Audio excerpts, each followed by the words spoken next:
In this video, I'm going to do my best to cover all of the brushes in Blender as of version 2.91.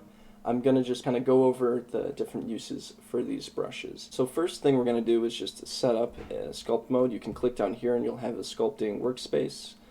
You can also go into Object Mode here and switch to Sculpt Mode, but if I click this tab up here, this will have a layout completely for sculpting. And yeah, so we can see here we have the brushes, and up here we have the different settings for the brushes, which is also repeated right here.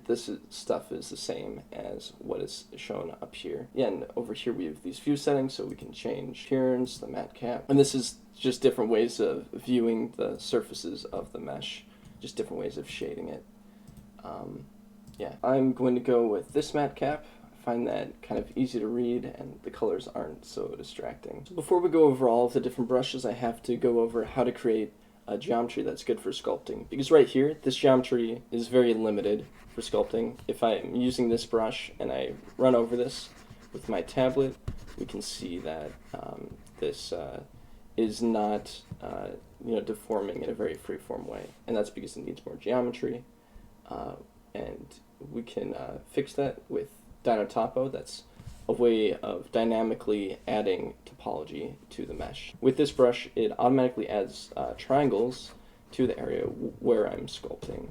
So right there, we can see it adds triangles, and then there's a single one here where I haven't drawn, but immediately you can see if I go to wireframe view what it's really doing. So if I start drawing here, it breaks all of that into smaller geometry. And because this is set to relative detail, if I zoom out, I'm going to lose a lot of detail right there. But if I zoom in, we get more detail. And you can keep zooming in and getting more and more. And if you have a slow computer, you might want to use another method for retopology, because it's actually making your computer working harder than it probably has to, because it's constantly adding more geometry as you're sculpting. So I'm going to toggle this off by checking it, or you can do Control D to turn on or off. And yeah, so this is called remesh, and this wouldn't work if this is checked. So if this is checked right here, this is faded. So always make sure that's unchecked. And if I click remesh, see it's creating this other topology, and it looks very nice. It's actually not perfect topology. It's all quads, which people love. It's good for presentation. It's easier to read maybe than triangles, more organized. But if you were to go into edit mode, a lot of the perks of having clean topology, like clean edge flow, don't really exist here, where if I run up here, the loops are kind of going in a lot of different directions. So this is just just useful just as for sculpting. But you would have to go through other methods for creating clean topology. Yeah, it's just not made for that purpose, while it might be seen as used in that way. So I'm going to turn off wireframe, because that's kind of distracting. We don't really need that for sculpting. But it's nice to look at. And if we sculpt here, it's not adding extra geometry. But like if we were to say, I could use this, for example, this grab brush, and then we can use F to change the radius of that. If I bring that out, we also have this overlapping geometry, which kind of messes it up, where the geometry's flipped right there. If I use Control R, it's going to clean that up, and now we have more geometry there. Use Inflate tool, bring that out, and now we have that extra geometry right there. But so we have to do that manually, right? Control R or the remesh button right here. Do the same thing. If you want to change the amount of detail for this sculpting, you can change it with the voxel size right here, because this is the voxel remesh. Voxel is like a 3D grid, so it's deciding where to create points based on this 3D grid, just to break it down. Right here, we could change this, but I actually like to do it in the viewport with Shift R. You'd find that's a lot more intuitive, because we can just use this grid as reference to see how much detail we're adding. Be very careful not to make it too big. So if it's 0.001 and then you click remesh, it's going to crash Blender because it's just too much for it to handle. Unless you have a very powerful computer, that's going to be the case. But, you know, even this much, like if we look down here, you could right click here and click Scene Statistics to see how much geometry you have. We currently have 20,000 verts. We could go up to 1,000,000 in the case on my computer, which is, I think, pretty average. But, you know, you won't know until you try it. And, you know, try it once and it won't break your computer. You can handle a lot more geometry than you would with Dinotopo because it's not constantly recalculating that. You just kind of create more geometry when you need it. And so those are the main things of topology. And now I'm going to go over these brushes, you know, just the different uses that I've found for them. The first one is the draw brush. You can just use this just to add, you know, mass to something, basically. And the fall off is smooth, and this is important because that's a key differentiator for some of these. Like the draw sharp brush is, you know, you could change this to work just like this brush, because the fall off is instead sharp. So this exists as its own brush because it's very useful for blocking in details. So you might use these together, you know, switching between them, you know, just to create forms. And but yeah, the key difference here is the fall off is sharper, but we can make that smooth just like this brush. But now it's still going inwards. But we can change that to positive. You know, so now these are doing really the same exact thing. But yeah, so just something to keep in mind with these brushes. You can do a lot to customize them for different uses. And it is a little bit redundant. You know, just some of the brushes kind of serve a similar purpose. You know, a great useful things, like you could just use one of these brushes. Oftentimes I just use the clay brush or the clay strips brush, which are very similar. I'll talk about that in a second, where you can, you know, you're gradually adding detail. And so default is plus, so it's going up. But if I hold down Control, it goes down, which is very useful. And yeah, so the main difference between these two brushes is they are both strips of clay. They're both inspired by that sort of texture. In traditional sculpting, when you add a strip of clay onto something, just kind of a flat surface, you know, when you're adding clay, that ends up giving this texture that the brush also gives. But the difference between these two is this one smooths things out while you're sculpting, and this one gives you a sharp line. And I prefer using this one when I'm sculpting because I can actually see what I'm adding. And so once you have more resolution, it's kind of easier to see the overall effects of this, so you can see how rough this actually is when you update the resolution. Yeah, and you could end up smoothing these later. If you hold on the Shift key, that activates actually this brush right here, which does the same thing, the smooth brush. Just to smooth things out later. So, and then, but it doesn't like switch to it. So once you let go of Shift, it goes back to the draw brush. So you can just add stuff and then you know, smooth it out. Thumb brush is also inspired by you know, actual sculpting. So you're just kind of nudging something in that direction. So imagine a thumb is like the main finger that you use for sculpting. Typically don't use other fingers in the same way, so that's why it's using that. Yeah, if I spin it, it actually sort of swirls that around. Yeah, and you notice we're getting that messy geometry. We're kind of running out of stuff here, so I'm going to remesh again. That's, you know, very important. A layer brush is key for adding a specific amount of detail. So if I don't lift up this pen, it's just adding it on that layer. And if I do it again, it'll add on top of it. But there's actually this hidden properties panel over here. If you press N or click this little tab right here, so N, we can go to the tool menu, and it's these settings. Oh, excuse me, that's in this workspace. We actually already have that over here in this toolbar right here.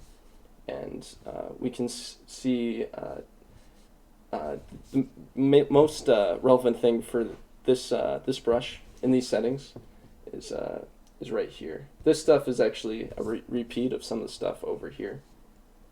If we click Set Persistent Base, or I think we have to check this first in the Set Persistent Base, it's just going to add to this level. So notice once I add to this. I can't draw in this area because it already drew up to that height.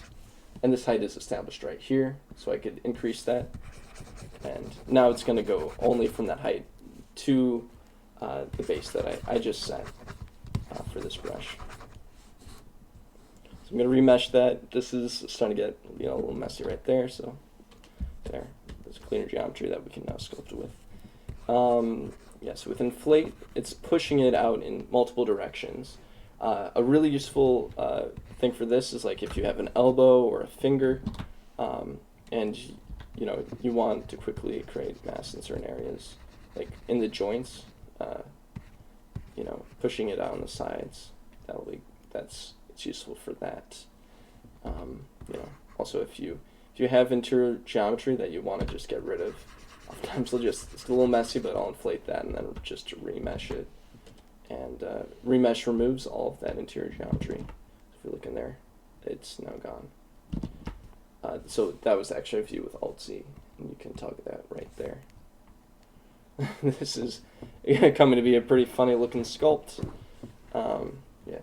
So Blob Brush, it's pretty similar to the Inflate brush, but the way that it's adding mass, I think it's more in the direction. It's more similar to the Draw Brush.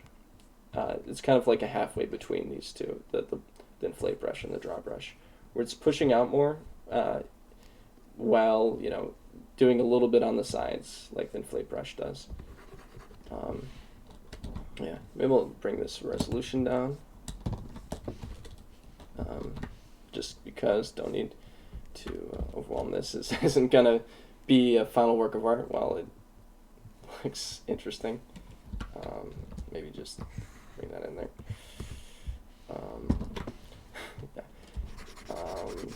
But yeah, so the final one here is the Crease Brush, and this is useful for edges.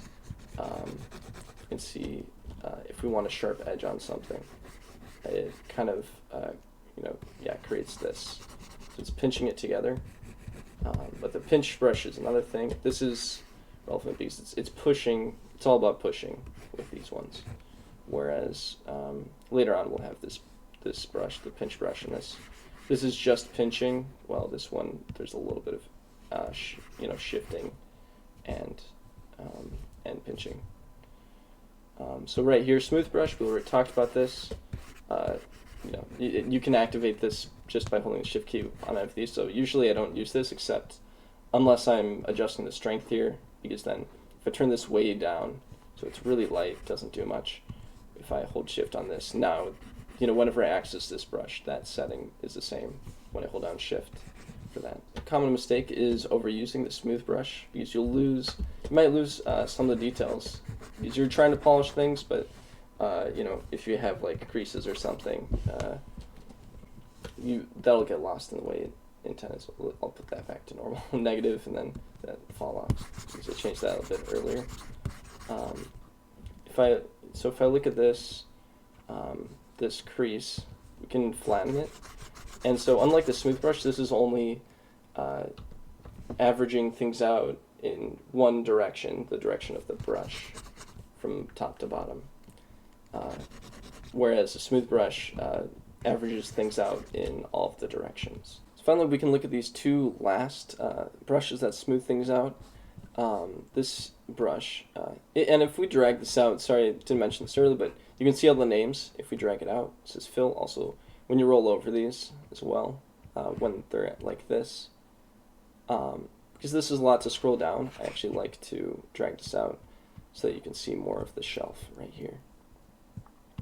So with this brush, these are kind of opposites.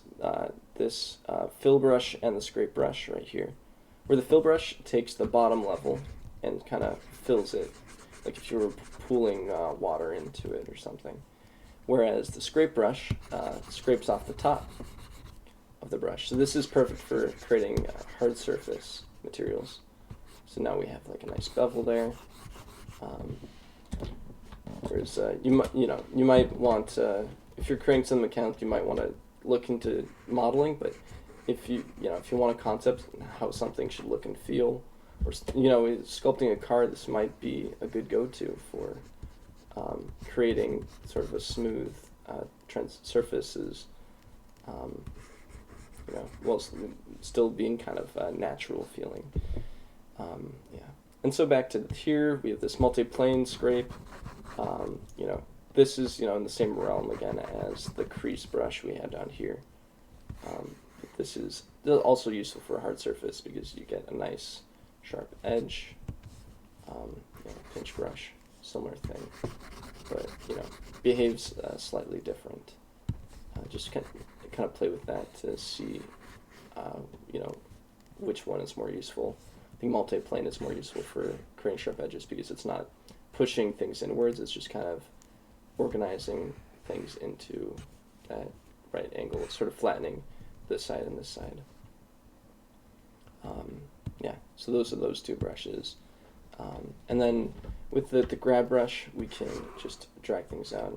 Oh, and again, if I didn't mention this earlier, we can turn off the symmetry with this. You turn it all on, so now it's going in all these different directions and just kind of pulls the closest point to whatever one of these are on the symmetry if it's not symmetrical. So right here it doesn't have something to pull on, but it's kind of goes for the closest thing. But yeah, we can turn all that off. And there's a bunch of features over there, but maybe that's beyond the scope of this video. Let's focus on the brushes. That's why you're here, right? So with these off, you know, we can,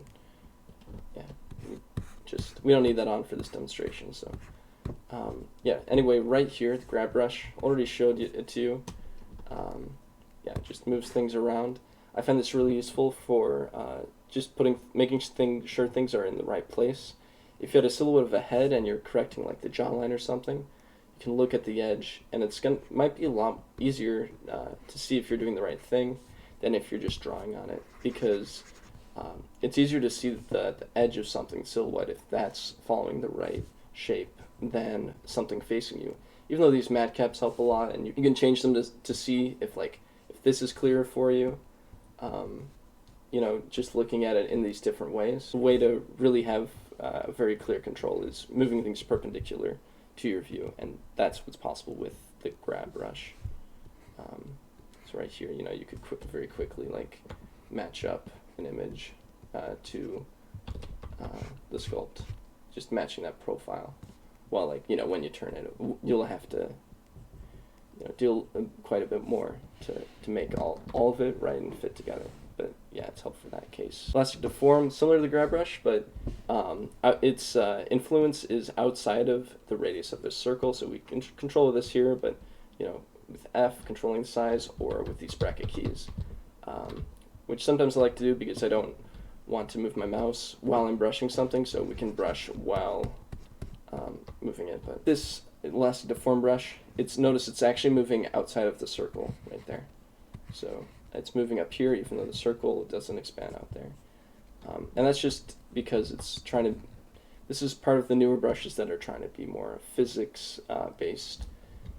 So we want it to preserve the volume in this mesh, because if we just grab it, it's almost as if there's nothing inside of this, or that there isn't any constant amount of mass in this object. So this kind of tries to preserve that. And again, there's a bunch of settings that you can change here. And if you don't have this open, again, you can use the N key to you know, look at these settings. And yeah, these are pretty much the same as what we have up here. So there's it's just for accessibility. Different things work for different people. Yeah, snake hook works the same as grab brush, except that it's really made for Dinotopo. So if we check Dinotopo, we can compare the grab brush. With the grab brush, we're just moving things around. There's actually no new geometry with this. But with the snake hook, because it's made for Dinotopo, you can keep adding things. And so if you're creating like a base mesh for a character, you could very quickly make an arm or a tentacle or something, you know. Yeah, so it's really good for that. Yeah, I'm going to turn off Dinotopo and use remesh, so we can, you know, get more detail with less work for our computer again. So thumb, oh yeah, so we had clay thumb up here, and the thumb is going to do a similar thing, where it's kind of pushing it, but I think there's like a limit and kind of a swoop to to how far we take it. So it's kind of sliding things, but similar to the grab brush, but it's more limited in strength. So that can be nice. Maybe it's meant for like adjusting the surface of something, and in a way that's, you know, lighter and also more similar to traditional sculpting. So the prose brush, it can be a lot of fun. It can be a little bit hard to control sometimes, but it's perfect for positioning your sculpt if you don't want to go through the step of rigging it. You know, if you don't need to rig it for any other reason than getting into the right shape, this might be a good go-to. But yeah, you can adjust. It's based on the radius, so it takes this point where the mouse is, and then based on the radius, it selects closest point on the path, and then it figures out a pivot for that. So if I adjust this radius inwards, it's going to only bend from where that radius starts. So, you know, you could, you know, here's a finger. We already, you know, gave it some character there. And then, like I said, inflate on the knuckles. Yeah. Perfect, right? And then, yeah, so that's really useful. And there's some other settings that are really nice on this, like scale and translate, so you can change the size of this. So if you want to quickly change the size of like a leg on or arm on a character, you can just use it to scale it out. Yeah, you can change you can smooth this out so it's not so sharp. Yeah. And right here, I'm adjusting the scale by holding down Control and the middle mouse button, or the equivalent on my pen tablet, because again, that's what I'm using. But yeah, so that's very useful. Nudge, kind of similar to the thumb, I like to think, but there's a bit more of a swirl to it, as the image suggests. So if we go in a circle, we can see it swirling it. So that's more obvious, but like, it doesn't have to be that dramatic in its use, so you could, if you have a swipe, it's kind of reading that direction and rotating it just ever so slightly with that. But yeah, if we turn up the strength, it's going to be more obvious. Rotate brush, it's even more, these legs should be on a spectrum, right? Thumb, nudge, and then rotate. So that's literally going to be rotating the mesh. Yeah, so that's already pretty extreme. Yeah. And then slide relax is great for retopology, so especially if you're using the multi-resolution modifier. So I'm going to make another object just to demonstrate this. I switched to object mode using tab key, and in my preferences I changed it to the tab for pie menu right there. But if I yeah, so, but I just find that a lot quicker. So if I click mesh and then cube, we have this. And if I, just a little modeling, it's not a modeling tutorial, but just demonstrate. I'm adding these loops. Actually, let's just extrude this once. Sure, why not? And then multi-resolution. If I subdivide this, it has this extra geometry to work with. So if I move this out, but if it remembers the original shape, so if I reduce these subdivisions right here under Sculpt, because I'm in Sculpt mode right here, you know, we have this, and then if you know, this is kind of dramatic right here, maybe we want, there's less, maybe more geometry than needed here, and like this area is more lacking in comparison. So we could use slide relax to just brush it over. And you can also smooth this out, which isn't smoothing out the geometry, but you know, I mean, it's focused on smoothing the topology. There is going to be a little bit loss of information when you do slide that out. But yeah, if I hold down shift, it kind of averages that out, which is really nice for smoothing out your topology if you're trying to clean that up through the process of retopology. And you can see in my other videos my process for retopology. But yeah, that's very useful for that particular case. Yeah, I'm going to go back to switch this weird shape for my other demonstrations, but if we look at this, let's see, where were we? Scrolling down, here's the boundary brush. Okay, and I'm going to have to model another another thing, because this is another specific case, we can actually just use this cube. I'll take out the bottom, because this is helpful for like shapes that are like sleeves, or so now we have these shapes here, and yeah, in this case, let's add more geometry on these sides. I could have subdivided that, whatever. But yeah, so sculpts, and then with boundary brush, it selects a boundary and moves it out. So this is, yeah, like I said, made for sleeves and cuffs or skirts, and some of these settings are much better for, it will give you different effects for this that are kind of nice. So you can smooth out an edge, so that if you have some weird stuff going on, you can do that. And it kind of has this filter effect. Like the more you use it, the more you hold down, the more it has an effect. Let's see. Let's try twisting it.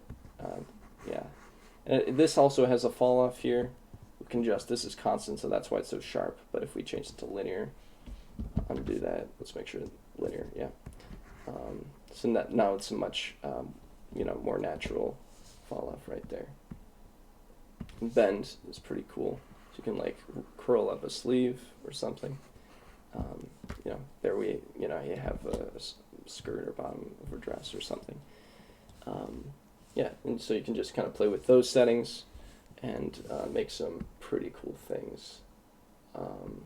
Brush radius, that's based on just different effects there, which is pretty cool. Cloth brush, so much fun. That's a really awesome new feature in Blender. So let's create yet another shape. So that's Shift A, add, or in the object mode, add menu right here. It gives you the same thing. But anyway, right here we can just use the cloth brush, and there are a bunch of settings here which are also very important to focus on in this case. We can isolate this with the slash key right here. So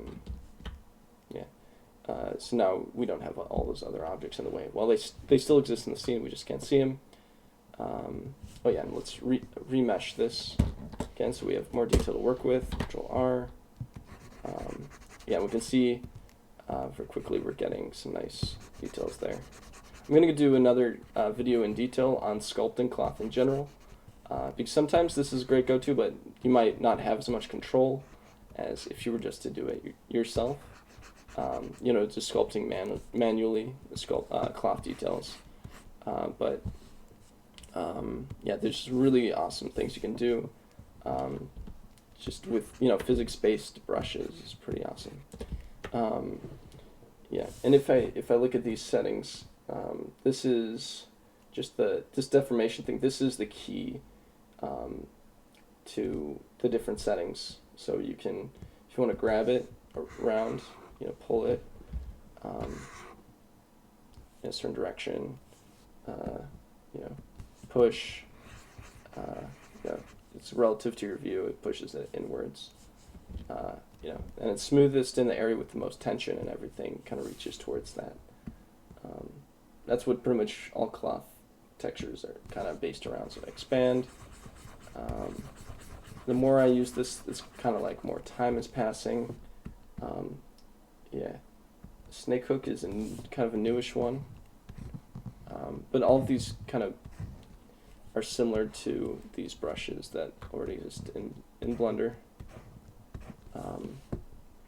So yeah, it's hard not to get tired with these. Inflate, has that effect, which is pretty satisfying.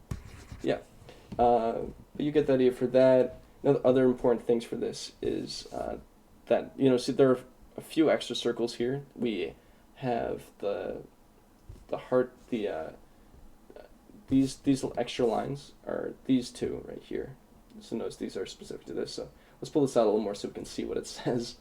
There's not enough room. Simulation area is local, so that's just based on this object. They just keep that as is, I think, most of the time. The limit is going to be, so you can see, yeah, if I bring that up, see it gets really big.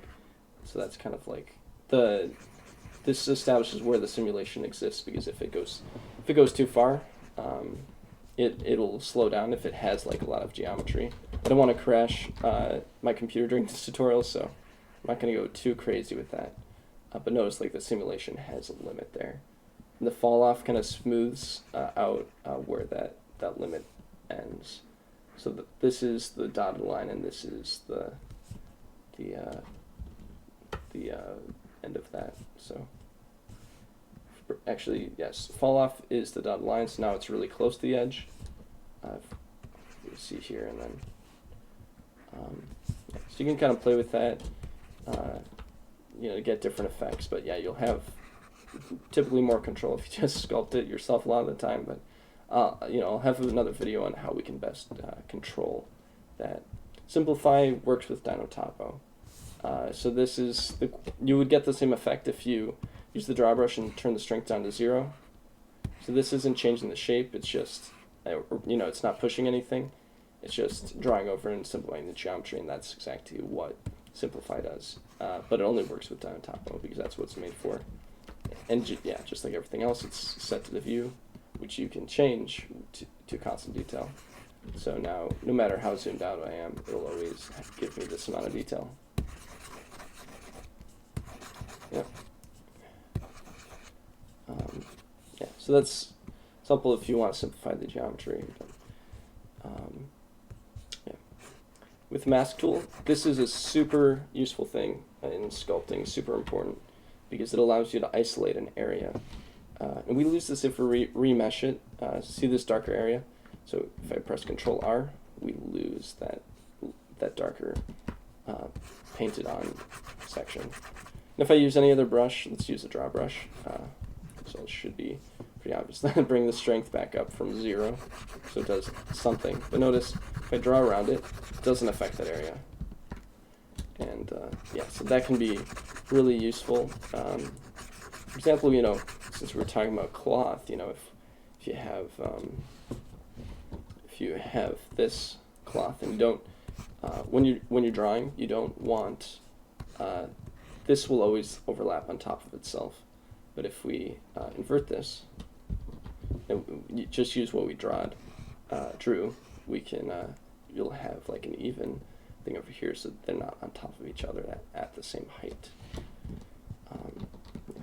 But again, you know, when you remesh it, you lose that, and you'd have to repaint that. So then this multi-res displacement, this doesn't really work for this because it's specific for the multi-res modifier. So let's go back to this shape over here. So I'm gonna go back to object mode, you know, select this, and then press tab key or go down to here in the sculpt. So if we notice back here, if I look at my modifiers, turn this down, this is the original shape, and then we added this geometry right here. And we could, so right here with the multi-res displacement modifier, we can just draw that in, and it'll return to the original shape. Let's increase the radius there. And this is a subdivided version of the shape, but it's erasing the changes we made at this multi-res. So that's why it's multi-res displacement eraser. Yeah, so useful if you kind of mess things up a bit, and that can kind of happen if you like edit something on the base mesh. Say if I deleted this and then you know redirected a cut or something because I was cleaning up the topology. Let's try to mess with this a little more. Yeah, we get like a weird thing like that. It's just easier for if you have messed up displacement, so that can totally clear that up. But yeah, if I clean that, yeah. So this is recreating something I want, where you get these spikes here, and that's because this displacement is kind of messed up. If we look at the original, it's not bad, but when we look at this one, it is. And yeah, you could use topology to relax it. You could smooth it, but this is messed up because it was confused because we did this after we applied this multi-res. So multi-res displacement is our best hope for taking that back. That's kind of a glitch that needs to be fixed. There need to be more solutions for that. But yeah, here we're kind of bringing it back to the original base without, because if we got rid of this multi-res, we'd have to resculpt everything, but we just only have to erase a specific area, so that's kind of important for that. Draw face sets. So if you look at this, and this is just a way of differentiating different areas for selecting. And every time we do brush stroke, it creates a new area.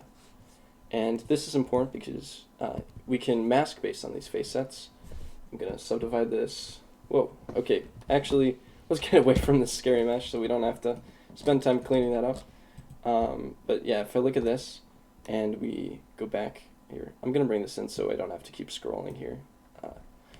Can't read the names, but yeah, we can, well, I can go over this and then we can see. But yeah, draw face sets. If we have this, every time we draw, it makes a new face set. And like I said, it's easy for selection. So if I used draw brush, and then there's like in the advanced settings, there's stuff like face sets boundary. So if I start in this right here, it doesn't, it's masking this inner area. And also under options, under auto masking, if I click face sets, if I start in this face set, it won't go into these other sets. So it's only it's masking it so that only affects this area. But if I go into here, it's just affecting that. Yeah. And that can also be useful if you're posing something. If you if you have this arm right here, and Control R.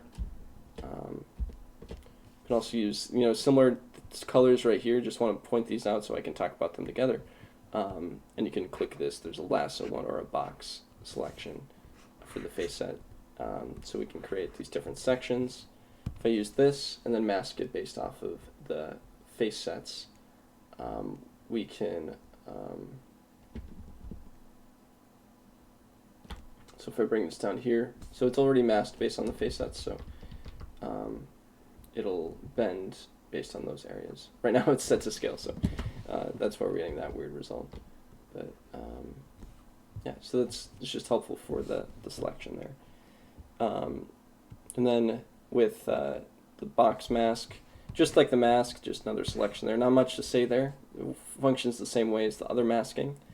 And then again, you can do lasso or line mask, which creates a line from that area. If we hold down Control, I think it erases the mask in that direction. So it's kind of pointing in that direction where it'll remove the mask. Even if I'm over here, it's going to do everything that's a line below where that line is. Yeah, and then this will hide your mesh, so it's still there, it's just hidden, so keep that in mind. Kind of useful if something's in the way and you just want to focus on a certain area. Yeah, and then this right here, let's pull this out to see what it's called. I'm kind of blanking on the name. Line project. So this will cut, so it cuts the mesh, and right here, just functions just like that masking selection or that I showed you before. But yeah, this is actually removing geometry and replacing with that flat geometry. So be kind of careful. If you have overhanging geometry, it tends to just kind of flatten that out. That might be a bug that is in the process of being resolved. Yeah, and so notice these are all in a group, so they kind of operate in a similar way. Mesh filters or cloth filter, these both apply something to the entire mesh. Right here, notice if we zoom in, I think this doesn't have, or if we turn on wireframe, okay, it actually, when we flattened it out, it did give us geometry here, except, you know, some of this is really flattened and crushed into itself. But yeah, let's remesh just to be safe, get more predictable results, right? And again, so if I use this mesh filter, it'll apply it to the whole mesh. We can see it's set to inflate. So if I turn this up, and if we go more to the right, it brings it up, and then we can bring it actually in the opposite direction. So it's just pushing everything out based on the way it's facing. We call those the direction a face is facing a normal. Yeah, so I'm going to undo that. Let's try these other effects on this. So random, I think that kind of destroys, you know, the direction kind of randomly, which is kind of cool. Effect, sharpen. So that, I think that sort of strengthens the edges. Now I think maybe I go in the other direction because it kind of seems to be smoothing it out. But maybe I'm just confused on what it's sharpening in that case. Enhance details. So in any area where you have something interesting going on, this will kind of exaggerate that. And yeah, maybe this isn't the best shape, like if I use a fall off like this. You know, at this point I'm just kind of playing with it, but yeah, also want to demonstrate for you guys and gals. If I, yeah, just different surfaces, and then sphere, I think this turns it into a sphere. If you want that, let's remesh this. And yeah, just kind of having fun with this right now. Enhance detail, so that kind of brings those out. Interesting. You kind of get these artifacts where you have sharp angles. So I'm going to undo this so there's more regular geometry. And then with the cloth filter, this applies physics to the whole thing. So right now it's just gravity, which will only, there's nothing it's colliding with, so there's nothing you know, interesting happening except for just falling down. You can actually use collisions, which you could do with the other cloth brush, which is with that you actually have to go into like the physics settings right here. So if I turn on collision for this, hopefully this will work. But let's test it out. So I dragged to the other side. It collided with that. I guess it's maybe the mass is a bit off right here. So you can adjust this, and this will give you different effects. Yeah, we're getting a little bit of folding on the edge. Let's see, it's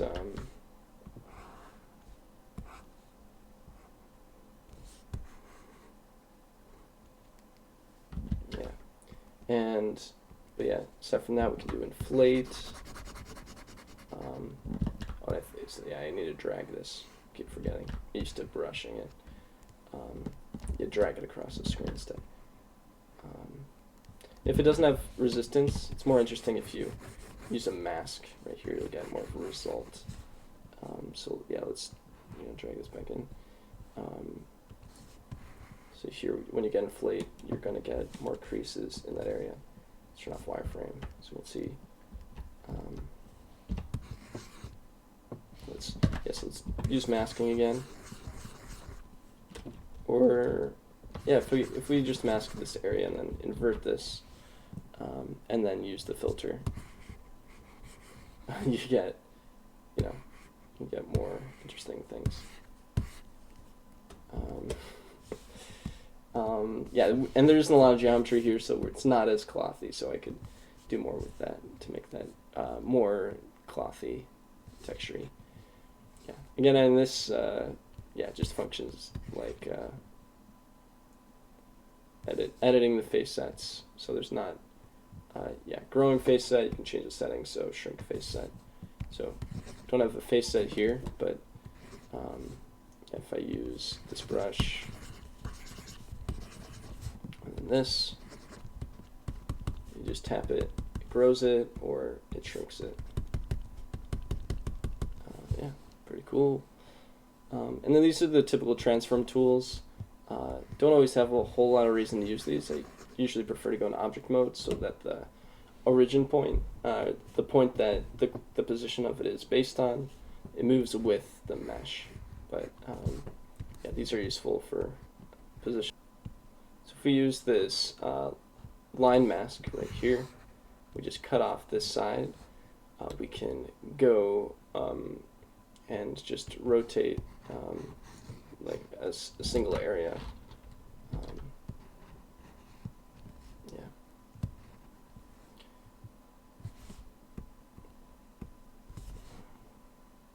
Yeah, do the same with scaling, you know, you name it. And this one is all of the orientations combined. You can kind of see how it's overlaid there. So yeah, this isn't really the way that I recommend it, but it's nice that you can have this in Sculpt. I think it needs more improvements so that you can rotate it from anywhere. But yeah, and finally annotations. So if you're sort of planning out how you want to do something, you can draw on your mesh. I think right now in overlays the annotations are turned off, so make sure this is checked. So now we can see what I was scribbling, trying to get something to show up. Notice this is all being drawn relative to my view, so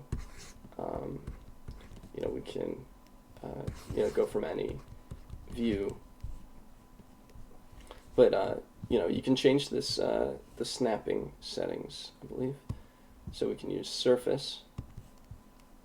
Now this will snap to the surface of the mesh, which is pretty handy. So if you wanted to plan like, oh, you know, I want the cloth to come out like this, and then, you know, do that, you can kind of use that to think. But yeah, that's all the cloth brushes. I hope you guys found this useful. I think really the best way to understand how these work is just to play with them and just explore these settings. There's so much you can do with these, and I'm going to be doing other videos on different sculpting techniques. I'm going to be talking about anatomy, different base meshes you can use, and sculpting cloth. You know, a lot of different textures. I think there's, you know, so much I'd like to explore with you guys. If you'd like to see more, you can subscribe, and if you'd like it, I love getting feedback and, you know, ways I can make things better and what you liked about this stuff. Yeah, feel free to leave a comment. That's really helpful. Thanks for watching. Go make some cool stuff.